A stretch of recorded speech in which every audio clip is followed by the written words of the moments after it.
오감열 이제 매제죠. 네. 그 전 체코 대사 네. 이분이 이제 구속되다가 풀려났어요. 네. 그분이 그 안에서는 어떤 역할을 했고, 아, 예. 네, 그 오감열 전 체포대사는 네. 유경이 이게 예, 이제 남편이죠. 유병헌의 여동생 남편이죠. 예, 그런데 그 네. 오감열 대사는 제가 뭐 저희하고 사돈이 되는데요. 예, 좀 이종 스님하고? 예, 네. 조용한 사람입니다.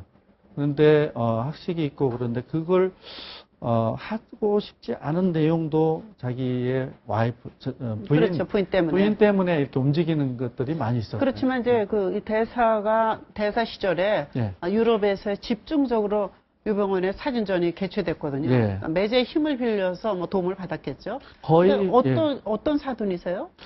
저희 조카와 그쪽의 조카와 이렇게 결혼을 했습니다. 그러시군요. 네. 네. 그 오감열 씨가 지금 이제 일단 구속됐다, 뭐 매제고 그러니까 풀려났는데 어쩌면 그러니까 우리 그 사회적 상식으로 볼 때 이분이 그쪽을 설득할 수 있는 라인을 가지고 있는 건 아닌가? 그런 목적을 갖고서 또 이쪽에서 약간 풀어준 것도 그런 거 네, 아닌가? 뭐 물론 이제 법적으로 봐도 그 친족 은닉 도피가 네. 처벌이 안 되기 때문에 또 사실은 뭐 교사 제3자를 시켜서 도피시킨 것이 아니냐에 관한 소명이 좀 어렵기 때문에 사실은 이제 그 체포영장 48시간 내에 석방을 시켜준 것인데. 네, 뭐 구속 전에 체포 이후에. 그렇죠. 숨어 있는 뜻은 이 적어도 유병헌과의 어떤 대화 창구로서 이 오감열 씨를 활용할 수 있지 않을까라고 하는 이제 전략인 것 같아요. 나름대로. 네. 바꿔 얘기하면 나름대로 어떤 당근을 제공하는 전략으로서 오감열 씨를 하나의 그 대화의 창구.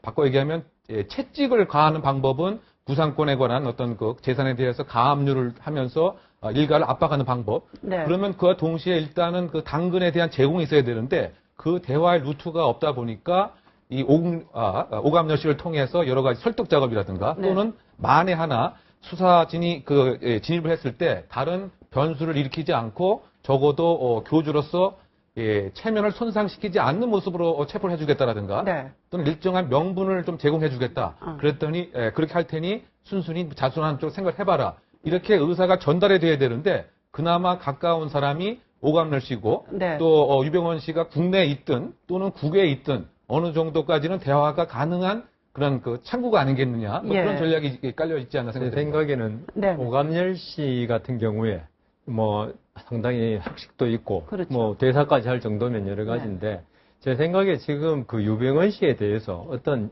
이성적 논리, 뭐 차분한 논리로 이렇게 한다는 것은 이미 다 지났고 또 유병헌 씨가 어떤 종교적이고 이런 감성적인 면이 강한 사람 같습니다.